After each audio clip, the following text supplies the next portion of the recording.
Welcome back to the show. You're watching Morning Thailand, and this is the last break, so we are on political analysis with Kun Chen. สวัสดีค่ะคุณเช สวัส น ดีครับ And still with you, and golf. To live in golf. Well you can't get rid of us we're here like all the time We'll be here. You cannot. Anyway, let's exactly go straight to to the the rice substance. Okay, before we go to that, I would like to inform you guys that today is the 81st birthday of the Thai democracy. so Okay. anniversary of Thai democracy Yes, happy birthday. yes Okay. Okay. Okay.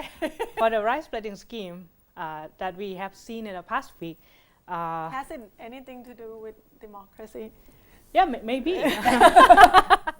Instead of terminate the rice splitting scheme, Kun Yingluck Shinawat administration, our prime minister has confirmed that they will reduce the price to 12,000 baht per ton per ton from 15,000 baht Right. as the original price.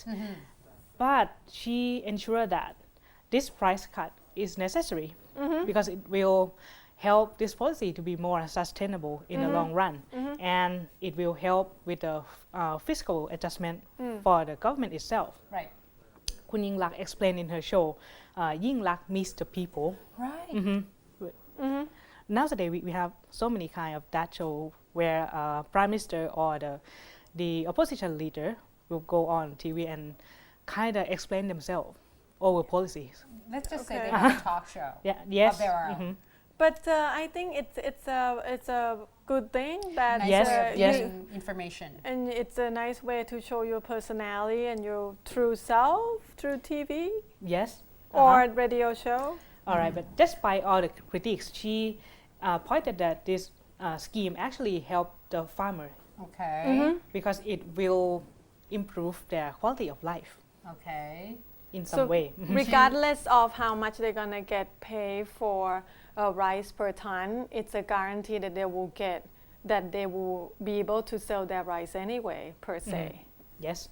so I think has she mentioned anything about the whole mob thing like try to cool them down perhaps No, she did not. okay She did not Exactly. address mentioned the that. protest. But Okay. as for the public opinion, according to a survey conducted last week by NIDA or the National Institute of Development and Administration poll, for 95% of the respondents disagree with the price cut because they feel sympathies to the farmer and they believe that the government should find other ways to stop corruption in the scheme rather than cutting the price. Before you move on from this particular point, though, it's so funny because when government first say the number 15,000, everybody object them that they shouldn't do 15,000. But now when they really cut down the number, you know, everybody Everybody come say out that. and said, Oh my no, God. don't cut down the number. I know. I thought that too. That the opposition were like really strong in the first time when they come out and say 15,000, and now Kun Abhisit come out and say, "Well, I don't want you to cut it. I want you to do something else with it." So But the thing with the money in any kind of form of transaction, once somebody get it as an income, it's kind of strange that you're just gonna reduce. Let's say I give you a raise, and one day I was like, okay, I cannot afford it anymore. You will go back to the old salary, or that would be 20%. really sad. That would be it will make people frustrated.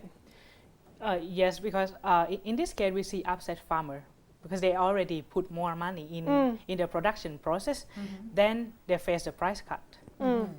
But 36% of the poll reveals that those people believe the price cut is appropriate because Okay. it will help in the fiscal balance.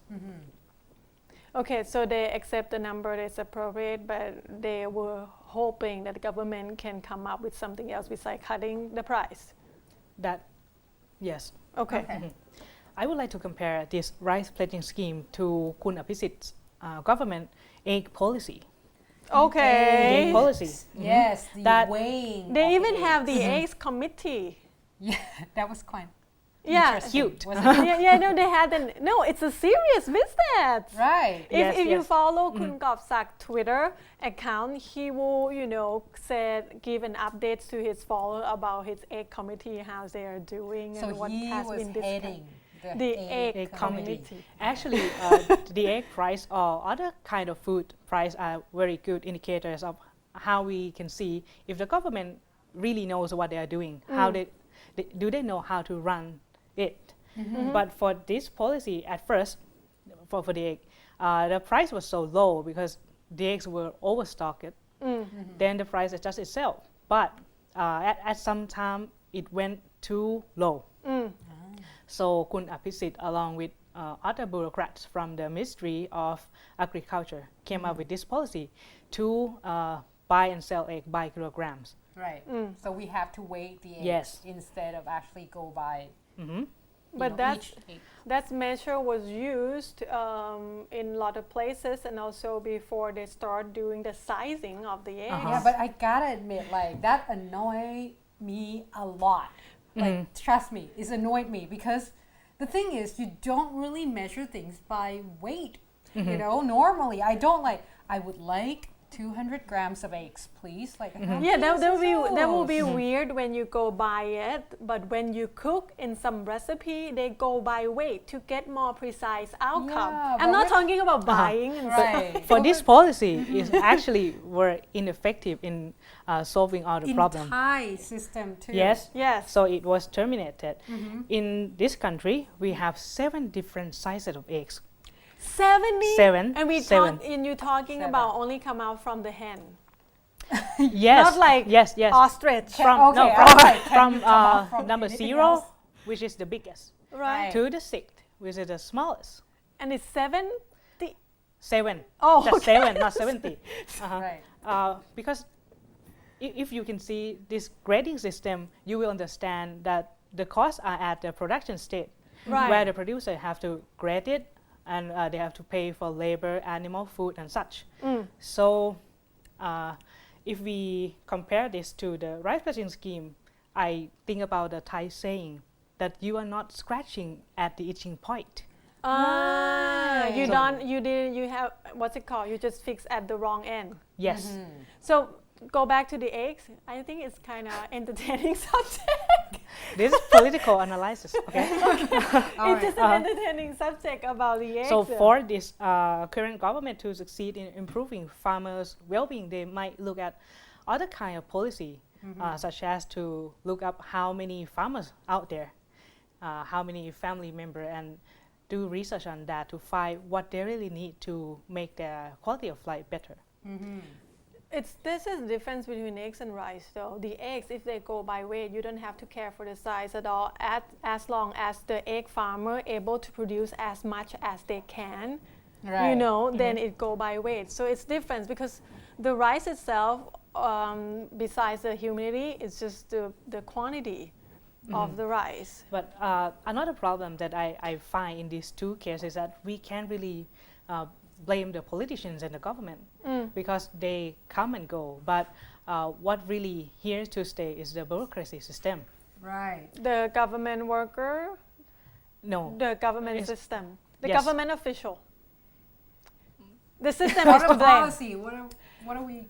The system is to blame, I would say, overall, right? Okay. so the solution is to find kind of code of conduct Okay. to this kind of policy, what they should do and what they should not do. The protocol. Yes, but one thing that any government should not do is to subsidize for too long, and to bend the supply and demand law, because Right. in the long run you can't keep subsidizing. Right. That's true. And then you're not promoting competition in the market either. Yes, and And- it will and- change how people sell, buy, and produce goods. And suppliers will probably, or the producer will get too comfortable, Yeah. or that's the buyer will get too comfortable. Which is Right. not good in the long run. Okay. So I guess both governments have done it. In the different not scale? only these two. Right. In every government. Well, because it's a populist policy. Everybody wants And to win the subsidy vote. always sound nice for lots of people. Right. Yes, maybe now we are kind of on the track of finding a good solution and those appropriate protocol, as we can see in this rice pledging scheme adjustment. Right. So let's hope that it will get better. And other countries have this kind of problem as well. I mean, you talk about Obama with the whole GM thing and, so on and so forth. Oh yes, and I heard another news too that we might have the G2G to the Philippines government. Yes. The rice. After last week, there has been the JCBC meeting Right. in the Philippines, and they say that we might be able to talk in terms of getting Government the to government Filipinos deal. government to I just actually buy our wonder though, rice. because Philippines also produce their own rice, so it means we probably have to sell at much cheaper price than their domestic production. Well, with the rice we have right now, I think we could go for really cheap ones. Anyway, that's a wrap for this episode. You guys can check on the playback on our YouTube channel, Morning Thailand. Go search for it or get connect with us on Facebook. Search for facebook.com/Morning Thailand. And you can also email us at morningthailandshow@gmail.com. Just, Give us comments. give us comment. We would like to hear from you. What do you think or what you want to hear from us? So far and so forth. And for our lovely blouses today is from CC Double and CC Double. the necktie as well as dress shirt from Royal Ivy Regatta. Today I'm Wanasan Kerhom. I'm Tulip นักสมภพ เชนจุนทสุทธนากุล สวัสดี สวัสดีค่ะ สวัสดีครับ